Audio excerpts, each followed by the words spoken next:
Essa é a diferença entre consultoria e terceirização. Presta bem atenção, hein, para você saber que é uma diferença aí sutil, hein, mano.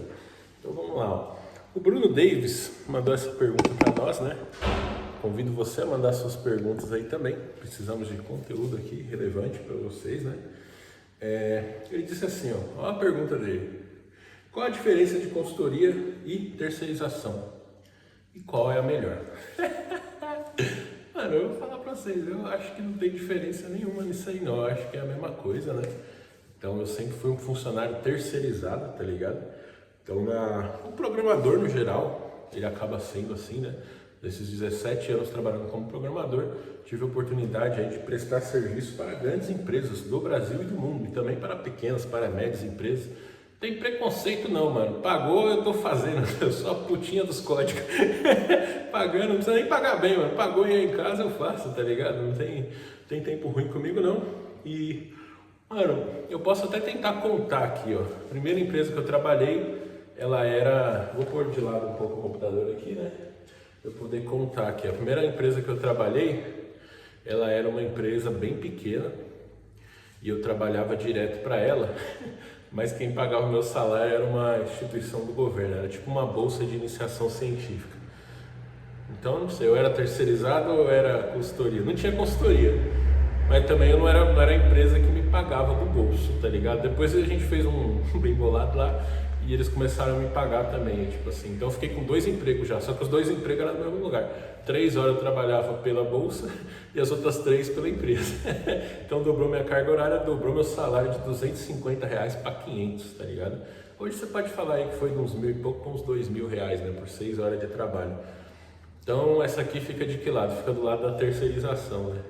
Por quê? Porque a terceirização, só porque não tinha consultoria, quem pagava meu salário não eram os caras ali. Então eu acho que é 1 a 1, né? Porque foi, eu não sei também. Porra, é difícil, né? Eu era contratado. Não era nem terceirizado, era tipo um caralho, mano, que é difícil entender essa nossa área, né? Olha, quem pagava uma parte do meu salário era a bolsa lá da instituição de ensino. A empresa pagava outra parte. Então era tipo um terceirizado e funcionário, né? Vamos por aqui, ó. Esse aqui vai ser o terceirizado. Ó, vou fazer assim, ó, aqui eu não sei nem contar isso aí, eu não consigo, mano. Precisava de mais dedo para contar, tem 3 categorias. Eu vou fazer vou improvisar aqui, ó. Então, ó, funcionário, né? Terceirizado, 1 e consultoria 0. Tá assim, esse é o nosso placar. Fiquei assim alguns anos, tá? Nessa vida aí, uns anos não, fiquei exatamente 1 ano e 7 meses trabalhando assim. Foram 3, 4, acho que foram, sei lá, acho que foram 6 meses trabalhando só como terceirizado ali, recebendo pelo governo, com uma bolsa de iniciação científica. Depois eu fiquei 11 meses trabalhando assim, os dois, na mesma empresa, mas era tipo 2 empregos, né? Tinha 2 rendas já, uma empresa me pagava 3 horas e a iniciação científica pagava mais 3. Então era isso, 1 a 1. Depois eu saí de lá, caralho, eu fiquei com 2 empregos, daí era presencial, só que esse primeiro emprego era fácil ter 2 porque era no mesmo lugar, na mesma empresa. Depois que eu saí de lá, eu fui para uma consultoria, né? E aí nessa consultoria eu vou colocar aqui já, então não era terceirizado, eu trabalhava na consultoria, para a consultoria. Lembrando que a gente está falando de trabalho presencial, Deus me livre essa hora, nunca mais quero voltar ao escritório. Já paguei a minha cota, 11 anos trabalhando assim, né? Nessa consultoria como é que era? Olha só a treta, aí eu já tive que abrir a minha própria empresa, né? Porque era... Ah não tive que abrir ainda porque ainda era estágio isso daí. Esse primeiro foi tipo a iniciação científica mais estágio, né? Então era 2 trampos ao mesmo tempo, estágio e iniciação científica. Depois eu fui ser estagiário nessa outra empresa, mas eu continuei com um dos empregos lá, que era justamente esse da consultoria, né? Então eu trabalhava em 2 empresas. Eu passei a ser um consultor dessa empresa, recebendo ali, né, sossegado por fora, porque na época não batia nem o limite do imposto de renda, né? Então eu não precisava me preocupar muito com isso, né? Eu tinha esses 2 empregos aí e não chegava ali no limite de isenção da época. Só que como é que era esse trabalho nessa época? De segunda a sexta eu trabalhava como estagiário ali, eu acho que era 4 ou 6 horas por dia, né, na consultoria, não me lembro agora. E no final de semana eu ia lá no sábado e às vezes durante a noite, assim, durante a semana, eu fazia algumas coisas lá para essa primeira empresa onde eu trabalhei sair, né? E nesse estágio eu ganhava 1.000 e nessa consultoria eu ficava ganhando mais ou menos ali uns 600, né? Tipo assim, eu passei a trabalhar menos horas e ganhar mais, né? Lembro que antes era 600 trabalhando 3 horas por dia todos os dias. Dessa forma eu trabalhava aí no máximo umas 9 horas por semana e ganhava os meus R$600. Eu ganhava R$1.600 na época, que hoje vai equivaler aí mais ou menos uns, sei lá, uns 4 mil, vamos dizer, né? Não, uns 4 não, uns 3.500, sei lá, uns 2.500, 3 mil, por aí mais ou menos, né? Então até agora tá assim, eu fui funcionário de uma empresa, terceirizado em outra e consultor em um, então tá tudo empatado aqui. Essa consultoria, ela tinha algumas características, né, que não me determinavam como um terceirizado, né? Se você pensa em terceirizado, você tem que pensar no faxineiro, naquele pessoal, porteiro da empresa ali, que é o quê? É uma pessoa que ela dá expediente na empresa, ela faz as tarefas da empresa, a gestão dela praticamente é da empresa, mas ela é funcionária de outra. Por que as empresas fazem isso, né? Por causa da nossa legislação, né, velho? Muitas das coisas que acontecem e não acontecem no Brasil é por causa das leis. Você tem um risco muito grande de contratar um funcionário, de forma que fica mais barato você terceirizar isso, montar uma estrutura administrativa com RH, com essas coisas, para contratar essas pessoas e terceirizar. É claro que a especialização aqui também tem um papel importante, né? Porque aí a empresa final, ela pode se concentrar só na sua atividade, não precisa ficar preocupando com RH, contratar gente, demitir, né? Ainda mais na nossa área que é bem especializada, né? Então isso aí explica um pouco a terceirização. Agora, esse trabalho aqui que eu fiz, ele era consultor, por mais que eu fosse estagiário, porque mano, eu prestava serviços pontuais em clientes. Eu ficava, sei lá, 6 meses no cliente, 6 meses dentro da empresa, depois 3 meses em outro cliente. Então, de fato, eu era um consultor dessa empresa, né? E meu trabalho era desenvolver software, eu era um estagiário de desenvolvimento e eu fazia esses softwares ali. Eu lembro até hoje, eu trabalhava dessa empresa, eles tinham um produto. E aí esse produto ele era instalado numa varejista, né? E eles estavam tentando vender para um grande banco, um dos maiores, acho. Eu não sei qual que é o maior, mas é um dos grandão aí que tem aí, um desses bancões, né? Eles estavam tentando vender esse produto. E eu, como estagiário, junto com a Juliana, abraço Juliana, foi minha primeira chefe aí. E ela que fazia essa gestão comigo e eu fazia o desenvolvimento. Na época eu era Juquinha, né? E aí eu cuidava já desses 2 clientes aí. E depois eu fiz outros projetos também nessa consultoria. Então, tá dessa forma, né? Saindo de lá, eu fui atuar em outra consultoria. Então, fiquei com 2 aqui, né? 2 consultorias. Esse outro era um projeto desse mesmo grande banco, só que era outra área, outra coisa, né? Que se fazia lá. O banco tinha uma seguradora de grandes riscos e precisava alterar lá uns PDF, mudar uns negocinhos simples lá no sistema.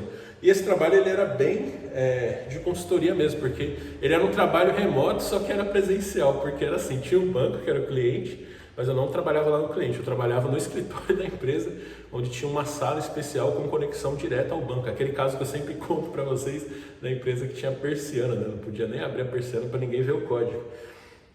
E às vezes eu ia no banco, tipo, tinha que implantar alguma coisa, fazer algum teste, eu ia lá. E eu até gostava mais de ir lá no banco porque era mais perto da minha casa. Eu saía da minha casa na Zona Leste, passava pelo banco e ia até a Paulista, onde era a consultoria. Agora, quando eu ia pro banco, eu só ia pro banco que também ficava ali na região da Zona Leste. Então, pra mim era mais perto, tá ligado? Eu gostava, né? Mas não era sempre que eu ia, mas aí era uma consultoria também, né? Eu não era terceirizado, eu não ficava lá dentro do banco. O pessoal que me gerenciava, me passava as tarefas, era gente da consultoria. Eles tinham analistas, pessoas de projeto, pessoas mais sêniores que faziam esse trabalho. Depois de lá eu voltei para aquela consultoria que eu estava antes, né? Só que aí eu já fui terceirizado. Por quê? Eu trabalhava dentro da empresa lá. Eu trabalhava lá num projeto específico, né? Mas eu trabalhava lá dentro. Depois que esse projeto acabou, fui remanejado para outro projeto lá dentro também. Então, o pessoal para quem eu me reportava e convivia no dia a dia ali, mano, não era, né? Não era o cara da empresa que me gerenciava, mas ele estava sempre olhando feio para mim. Aí eu fazia uma besteira, eu chegava 1 minuto mais tarde, eu demorava 2 horas fazendo cocô, ele reclamava com o cara da consultoria e esse cara reclamava comigo. Então eu era tipo um terceirizado mesmo, né? Eu ficava lá dentro da empresa fazendo os projetos da empresa. Então, esse foi minha segunda experiência como terceiro, né? Acho que aqui já deu para perceber a diferença entre você ser terceirizado e você trabalhar na consultoria, né? A consultoria você está com contato mais direto com as pessoas da consultoria do que com o cliente. O terceirizado você está lá no cliente, tipo assim, você entra na consultoria e atua em vários projetos, você é consultor. Se você entra na consultoria e já vai direto com o cliente, você é um terceirizado, você está trabalhando lá dentro do cliente, né? Nessa época eu já era PJ, então já era tipo quarteirizado, né? Tinha o cliente contratava a consultoria contratava a minha empresa e a minha empresa me pagava em dividendos e lucros. Então veja aqui que eu era a 4ª pessoa nessa relação, né? Cada uma pegando um pedacinho, né? Podia ser assim, né? Podia ser só o cliente e eu. Imagina quanto dinheiro não se perderia, mas não dava, né? Então tinha essas estruturas aqui no meio para poder o dinheiro fluir do cliente para mim. Era basicamente isso, né? Depois que eu saí de lá, eu fui terceirizado mais uma vez, né? Que foi a mesma situação, entrei por uma consultoria para trabalhar num projeto de uma empresa de telecomunicações, só que aqui tinha um mix, né? Porque eu não tinha contato praticamente com o pessoal lá desse cliente. O pessoal que fazia a minha gerência também era da consultoria. Então o time todo era da consultoria, tá ligado? Então eu não sei se isso era uma terceirização ou se era uma consultoria, mas eu coloco como terceirização porque eu entrei nessa consultoria e fiquei só nesse cliente. Depois que eu saí de lá, eu saí da consultoria também, né? E esse foi o caso mais bizarro que eu teve. Ó. Tinha empresa de telecomunicações, essa empresa era multinacional, ela contratava uma empresa internacional. Enfim, não vou falar o nome de empresa aqui, mas é uma empresa bem renomada na nossa área aí. Essa empresa ela contratava uma consultoria aqui do Brasil. Essa consultoria do Brasil contratava a consultoria que me contratava e essa empresa que era consultoria contratava a minha empresa. E a minha empresa me pagava ali os lucros e dividendos. Então, porra, era sexteirizado, tá ligado? Tinha 6 empresas, velho. Tipo assim, a relação entre empresas de telecomunicações e eu, ela ficou com esses 4 intermediários aqui, ó. Pensa só, empresa de telecomunicações mandava o dinheiro para uma empresa do exterior, essa empresa do exterior pagava outra do Brasil, que pagava a outra, que pagava a minha, que tinha puta que pariu, mano, por que os caras fazem isso? Não é mais fácil os caras só me dar o dinheiro aqui, ó, pronto, me paga e acabou, tá ligado? Caralho, pra que dar essa puta dessa volta, né? Isso aí eu acho que é um ponto até de otimização da nossa área possível, né? Eu acho que conforme a coisa for ficando ruim mesmo, for ficando escassa, vou começar, porque assim, isso aqui é um sinal de fartura, mano. Se tem 5 pessoas que não estão assim, tem 4 intermediários num negócio, significa que tem muita margem nisso daí, né? Imagina se a empresa me contratasse direto, vamos supor que vai apertando, o que é essencial aqui? É o cliente que tem a demanda e sou eu que executo o trabalho. Esses 4 aqui são só intermediários, você podia lima esses 4. Então olha quanta coisa de otimização ainda não dá para se fazer em termos de custo na nossa área. Esse foi o caso mais bizarro que eu já trabalhei, né? Mas era bom, era legal, eu gostei, aprendi bastante lá. E o detalhe, eu não ganhava mal, tá? Isso aí foi um dos maiores salários que eu tive na minha vida, assim, corrigindo pela inflação, né? Dá um salário, puta de um salário, imagina, tinha toda essa gente no meio e o salário ainda era muito bom. Aí depois, mano, eu fui ser funcionário novamente, né? Numa empresa aí do pessoal, um abraço aí, amigão, Harry Potter aí, os caras que fundaram a empresa, eles trabalharam comigo antes, né? Na empresa de varejo lá quando eu era consultor, né? Aliás, quando eu era terceirizado lá, e aí depois eles abriram a empresa deles, depois de um tempo eles me chamaram, e eu fui para lá porque essa empresa aí que eu estava trabalhando, de telecomunicações, eles mudaram eu de lá, ficava 30 minutos da minha casa para um lugar que ficava 4 horas de casa, aí eu não pensei 2 vezes em sair para trabalhar remoto, né? Foi a grande transição da minha vida, mas aí eu era um funcionário dessa empresa, por quê? Eu trabalhava no projeto deles cuidando de um cliente, então assim, eu ia no cliente uma vez por semana, era um híbrido, vamos dizer assim, só que era tranquilo, eu ia lá fazer uma reunião e ia embora, era até gostoso, era toda quinta-feira, de manhã, não precisava acordar muito cedo, era da ABC, a empresa também, então não pegava aquele trânsito, aquelas coisas ali de São Paulo, e aí eu fazia o sistema, né? Essa empresa vendia esse sistema para esse cliente aí, então eu cuidava dessa manutenção e posteriormente cheguei a fazer algumas coisas também porque eles estavam vendendo esse sistema para uma outra empresa, era um sistema de gerenciamento, um ERP de fábrica de vidro blindado. E a curiosidade que a gente tem aqui é que o vidro da Amarok foi produzido por essa empresa lá, onde eu prestei serviço, tá ligado? Então é um negócio interessante, né? Como é que as coisas vão se entrelaçando. Mas ali eu era um funcionário PJ dessa empresa, né? Então eu fazia o trabalho na minha casa, ali tinha meu próprio equipamento e ganhava deles, né? Por mais que a empresa tinha cliente, mas eu atendia direto a empresa, então eu fui funcionário, foi a segunda vez na carreira que eu fui funcionário, né? Depois disso eu fiquei um tempo fazendo freelas, né? Esses freelas foram uma bagunça que eu não consigo nem lembrar, mas eles eram sempre terceirizados. Eu vou pôr esses freelas aqui, vou agrupar todos eles como um só, né? Foi a época que acabou o trabalho remoto, e aí acabou esse contrato lá, não tinha mais coisa para fazer, não precisava mais do meu serviço, mas eu não queria trabalhar mais no escritório de jeito nenhum. Aí ficava fazendo freela, ainda nem sei se dá para pôr como, sei lá, é complicado. Vou tentar lembrar aqui das experiências. A primeira foi uma empresa que eu trabalhei um dia. Era uma consultoria para ficar alocado num cliente, um grande banco, né? Então vamos pôr aqui que era um terceiro também, vou pôr aqui terceirizado. Era em Alphaville, eu fui lá um dia. Saí da Zona Leste de São Paulo, para quem é de São Paulo, né? Alphaville é depois da Zona Oeste, então eu tinha que atravessar São Paulo inteira e ainda pegar a estrada para chegar lá, pagar pedágio e tudo mais. Fui um dia aí, quando eu tava voltando, o pessoal de um outro processo seletivo me ligou e falou que eu tinha sido aprovado. E esse outro processo seletivo era mais perto, era na Paulista, tá ligado? Então eu falei, não, foda-se, velho. O Alphaville ia gastar 3, 4 horas. Gostei de lá, tinha videogame. Um abraço pra galera desse projeto aí, né? Depois eles colocaram até a Short Friday nesse projeto aí. Mas, mano, eu falei, cara, lembra um dia eu tava trabalhando nessa outra consultoria, uma pessoa veio lá de Alphaville visitar, porque ele tinha uns amigos, né? Ele era ex-funcionário, acho que ele saiu de lá para ir para Alphaville, eu saí de Alphaville para vir para cá. A gente meio que fez um troca-troca ali, a gente se trocou, e aí a gente fez dessa maneira, né? E aí, mano, o que aconteceu lá era para ser um terceirizado, eu trabalhava pela consultoria, mas ia ficar só alocado lá e lidando com o projeto do cliente. Nessa outra também foi um terceirizado, que foi ali nessa região da Paulista, e nessa época que eu comecei, eu juntava grana, acabava o projeto, ficava um tempo sem trabalhar, acabava a grana, arrumava outro e sempre procurando emprego remoto nesse meio tempo, né? Depois de lá eu fui para uma operadora de TV a cabo de São Paulo, né? Também fui terceirizado lá. Eu não sei, lá fui entre terceirização e consultoria, tá? Vou pôr como consultoria, por quê? Depois que acabou o projeto, tipo, esse lugar já era longe da minha casa, eu era da Zona Leste, esse projeto ficava na Zona Sul, ali na região da Ponte Estaiada, aquele cartão postal de São Paulo. Eu vi aquele negócio lá da janela, assim, tá ligado? Depois que acabou, eu fui pro Centro Empresarial de São Paulo, que ficava ainda mais longe. Eu falei, caralho, eu fiz a proposta, mas eu falei, pô, vocês não querem me pagar 30% a menos para eu trabalhar remoto, não? E eles não quiseram, aí eu fui sair, né?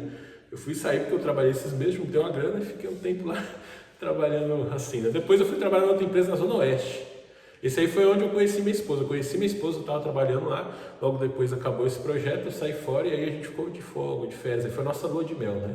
Fizemos várias coisas, fomos para o Rio de Janeiro, no Rock in Rio, ficava viajando, ia para praia, ia para lá, ia para cá. Foi uma das melhores épocas da minha vida. Comecei a nadar, coisa boa. Foi nessa época aí onde eu era consultor, né? Então foi minha terceira experiência de consultoria aqui, porque depois eu fiquei um tempo trabalhando para a sede da empresa, para outros clientes, né? Depois eu fui ser terceirizado de novo numa empresa de farmacêutica, né? Ficava na Zona Oeste de São Paulo. Lá também foi um projeto curto. Foi curto, mas aí foi muito zoado lá, velho. Porque eu cheguei a alugar um apartamento para ficar lá, me preparei para ficar lá um tempo, mas no final não deu certo, me cortaram e aí eu tive que devolver o apartamento e tal. Foi meio chato, né, a situação, mas também consegui juntar uma grana e ficar. Esse aqui eu fiquei 11 meses depois sem trabalhar, assim, sem procurar emprego, sem fazer nada. Fiquei só sossegado, né? Fazendo meus bicos. Aqui eu já tinha frota de carro alugado para Uber, escrevia para blog, comecei o canal do YouTube, fazendo uns freela, lojas virtuais, essas coisas, né? Enfim, esse aí foi o terceiro. Depois desse veio o último que eu trabalhei presencial, né? Tudo isso aqui presencial, tirando a empresa lá, que eu era funcionário, né? Dos meus amigos lá. Tudo isso aqui presencial, né? Depois teve a minha 7ª experiência como terceirizado, que foi onde eu fiquei alocado num projeto numa universidade, né? Foi minha última vez aí que eu trabalhei presencial. Ver como é que era ruim, né? De 2016, 17, 2017, 18. Só isso aqui é 2019 que eu fui conseguir voltar para o remoto depois disso aqui. Isso aqui ainda era presencial, né? Como terceirizado, porque eu lidava lá com o pessoal da empresa lá. Tinha consultores de várias consultorias, mas o projeto era da empresa, a gente ficava na empresa. Teve até aquela história que eu conto, né, mano? Que um dia um cara faltou e trabalhou de casa, que ele estava doente. E aí ele estava trabalhando e, tipo assim, a forma que eles tinham lá era acesso remoto. Aí você viu o computador, o mouse andando, mudando as janelas, essas coisas. E aí o cara falou assim, mano, não pode contar pra ninguém não que tem essa tecnologia aí, senão todo mundo vai querer trabalhar em casa, e não pode, que não sei o que. Eu falei, caralho, né? Pensei, mano, olha só que cultura, né? E os caras querem preservar essa cultura. A tecnologia já tem, a nossa vida pode ser muito melhor, mas aí a cultura, você tinha que ficar indo lá presencial. E aí lá que eu consegui ir para a IBM, tá ligado? Na IBM eu fui também terceirizado, só que aí já era remoto, né? Mas por que eu fui terceirizado lá? Porque eu trabalhei no projeto de uma empresa. Eu era contratado da IBM e estava nesse projeto só. Depois de lá eu saí para ser terceiro também em outra consultoria, né? Primeiro para uma empresa internacional de computadores, depois para um banco brasileiro aqui. Mas assim, sempre essa situação, eu ficava alocado no cliente, falando com eles lá, mas a consultoria que pagava o meu salário, assinava a minha carteira, né? Depois disso veio aí os 12 dias desempregado ano passado, e aí depois eu fiquei terceirizado também numa empresa de pagamentos, já é a 10ª terceirização. Depois veio o Java na Gringa, onde eu fui terceirizado, 13ª, né? E aí depois, não posso dar spoiler aqui, porque vocês estão acompanhando a série aí, CLT na Gringa, né? Mas o placar foi esse aqui, ó. Eu fui funcionário 2 vezes, eu trabalhei direto para a empresa, Se eu não estiver esquecendo de alguma coisa também, devo estar esquecendo de alguma coisa nesse meio. 11 vezes eu fui terceirizado e 3 vezes eu fui consultor, né? Então você vê aqui que 80% das vezes é terceirização, porque é justamente esse negócio, né? A empresa, em vez de contratar o dev, ela contrata a consultoria contrata os devs e põe para trabalhar no projeto ali. Depois ela pode pôr para trabalhar em outro projeto ou pode desligar, né? Depende do cenário. Consultoria mesmo foi 3 vezes, que eu trabalhava com a consultoria no projeto da consultoria, no produto deles, e ficava ajudando a implantar em outros clientes e coisas assim, né? E funcionário mesmo só 2 vezes, 2 vezes só, coisinha muito simples ali, muito rara de se ver, né? Aí pelo menos na minha carreira. E a sua carreira, como é que é essa proporção? Você já parou para contar? Conta aí os projetos, são 11 mais 5, 16 projetos, é quase um por ano, né? É quase um... Tudo bem que alguma dessas experiências aqui teve vários projetos lá dentro, né? Mas assim, acho que a que eu fiquei mais tempo foram quase 5 anos, a que eu fiquei menos tempo essa de um dia, tá ligado? Entre um dia e 5 anos. Essa aí foi a permanência, né? Aqui sem contar os freelas, né? Se for colocar freela aqui, deve ter pelo menos uns 10 freelas aí que eu fiz nesse período. Então é quase empata ali com o terceiro, né? Eu acredito que nossa área de programação seja assim, porque é um trabalho muito específico, né? Então você precisa de profissionais especializados para recrutar, para poder manter ali. Às vezes você não vai ter o projeto, né? Depois que acaba o seu projeto, você é como um pedreiro, você fez a obra, você tem que ir para outra obra, porque a obra acabou. Então é um trabalho intrinsecamente temporário, porque você está construindo coisas, né? Minha questão aqui que eu vejo nesse perfil assim que eu tenho, é bom porque eu vou tendo experiência em mais tecnologias diferentes. Eu tenho amigos que ficaram funcionários de empresa e enquanto eles eram programadores, eles mexiam só com a mesma tecnologia, eles não evoluíam, não mexiam em outras coisas, né? Agora, você estando assim no mercado, cada hora você mexe num projeto diferente, um ramo da economia diferente, enfim, você está sempre aprendendo habilidades que são úteis para várias empresas. Acho que isso que é o que me ajuda a ter uma empregabilidade altíssima, né? Porque eu tenho conhecimento em um vasto número de tecnologias diferentes, já trabalhei num vasto tipo de negócio diferente, né? De modo que as minhas habilidades, elas são úteis não apenas a um setor da economia, são úteis a vários, né? E então isso ajuda a manter essa empregabilidade alta, né? E, enfim, acho que é isso, mano. Eu acho que o cara que é mais funcionário, ele acaba virando, ele vai indo para a área de negócio, ele acaba se envolvendo no negócio da empresa, naquele mundo ali da própria empresa, e ele fica mais atrelado àquilo, né? Tanto a empresa passa a depender mais dos conhecimentos dele, porque, olha, é muito mais fácil você achar um cara que sabe de Java do que você achar um cara que sabe do seu negócio, tá ligado? Sabe Java no ramo bancário, por exemplo. Java bancário em tal banco grande ou banco pequeno. Então, se você se especializa naquele ramo de economia ali, você vai ter uma carreira mais vertical, né? Você vai sair dessas áreas de desenvolvimento e você vai para uma área mais ali de negócio, né? Você vai cuidar de processo, de sistema, enfim, de regras de negócio, desse tipo de coisa. Esse outro lado aqui, ele é bom porque você está trabalhando uma hora de telecomunicações, depois TV para assinatura, depois internet, depois banco, você fica depois farmacêutica, empresa de saúde, seguradora, enfim, você fica um profissional que tem um set de habilidades que ele é útil para uma série de ramos da economia, né? E a programação, para eu que gosto de codar, né, mano, eu gosto muito mais, eu prefiro muito mais aprender uma nova linguagem, um novo framework, do que aprender um negócio de uma empresa, porque o negócio da empresa ele é mais restrito, né? É um mercado ali que se aquela empresa quiser voltar para o presencial, eu estou preso, estou amarrado a ela. Agora, tendo habilidades assim variadas, né, eu consigo transitar. Sempre vai ter uma empresa precisando de um programador e que queira que ele trabalhe remoto, ou permita que ele trabalhe remoto, né? E somado a isso, colocando aqui o inglês também na jogada, me abre espaço para o mercado internacional, né? Que é esse mundo novo aí que eu estou explorando agora em 2024. Estou vendo que é bom, né? Você trabalha menos, porque não tem horário de almoço, você começa a trabalhar mais tarde por causa do fuso horário. Às vezes você ganha em dólar, às vezes é um CLT, mas é um CLT melhor do que das consultorias brasileiras, né? Tu recebe Mac para trabalhar, tá ligado? Só de trabalhar com Mac, já tem um vídeo no ano passado que eu contei, né? Que o meu sonho era virar desenvolvedor de produtos Apple, iOS, Mac, essas coisas.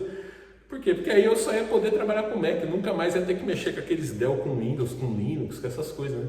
Agora trabalhando para o exterior aí, tudo bem que a empresa do Java na gringa não era assim, mas a IBM, que era a empresa que eu trabalhava no exterior, era a Mac, né? Empresa aí que vocês estão acompanhando a jornada do CLT também é um Mac.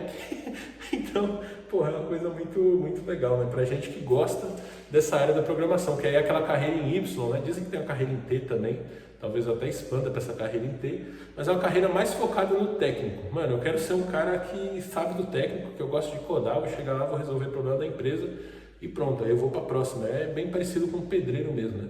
O pedreiro, sei lá, o cara que vira funcionário aqui, é a mesma coisa que o cara chegar pedreiro, chavecar a filha do dono da obra, depois casar e ficar lá morando de genro dele, tá ligado? É tipo isso, você saiu da sua profissão, você tá indo fazer outra coisa.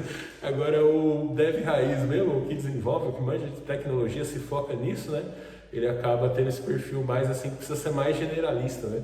Você vai atender vários clientes ao longo do tempo e eu até hoje tô bem feliz, viu, mano? Os rumos que essa carreira tá me permitindo, o que eu já ganhei de dinheiro com isso aí, os sonhos que eu já realizei, né? O pessoal fala que a linguagem boa é a que paga boleto. Eu discordo, mano. Linguagem boa é a que realiza ações. Realização é importante. Pagar boleto, se der, você paga. Se não der, você negocia depois, vê o que faz, mas o que vale é a realização de sonhos, né? E como uma ferramenta aí, tanto a programação quanto o inglês, né, que você pode aprender de graça aqui com a English Bay, eles potencializam muito a sua capacidade de arrumar emprego, né? Que acho que é isso que é o mais importante nesse mercado instável aí. Mano, a habilidade mais importante que tem é dormir tranquilo devendo. Mentira, essa também é importante. Mas a outra é você conseguir ter uma empregabilidade alta, né? E aí você tendo essas habilidades, você consegue acessar esses mercados. Então aprenda a English Bay agora mesmo, aumente sua empregabilidade. Com a English Bay você tem aí conteúdos gratuitos para aprender inglês, tem uma playlist de conteúdos de tecnologia. Também com o cupom Jovem Tranquilão você tem 10% de desconto para acessar os grupos de conversação da English Bay e praticar o seu inglês, tá certo? Acesse meu curso, também está fixado no primeiro comentário aqui, curso jovemtranquilão.online, onde eu te ensino tudo que eu aprendi nesses 17 anos aqui, ó, de carreira, né? Muita bagagem, muita experiência, muita vivência, já vi muita coisa. E lá eu sintetizei as principais técnicas que vão te ajudar a arrumar um bom emprego, te ajudar a ter uma boa qualidade de vida, te ajudar a identificar o que você precisa aprender, o que você pode ignorar. Enfim, tem tudo isso lá e você ainda tem 7 dias grátis, mano, para testar. Se gostou, você continua. Se não gostar, você cancela em 7 dias e não paga absolutamente nada. Tá esperando o quê, mano? Chega mais, tá certo? E no próximo vídeo eu vou falar sobre fotos sem camisa no LinkedIn. Falando em empregabilidade, né? Falando nisso, vem pra cá que eu vou filosofar um pouco, refletir, né? Tô completando aí 3 anos, eu acho, ou mais, de fotos sem camisa lá no LinkedIn. Será que isso me atrapalhou a conseguir emprego? Será que eu consegui emprego? Será que eu virei um desempregado? Não sei, né? Vamos ver. Vamos falar mais sobre isso nesse vídeo aqui. Fica no card que eu tô te esperando lá, beleza?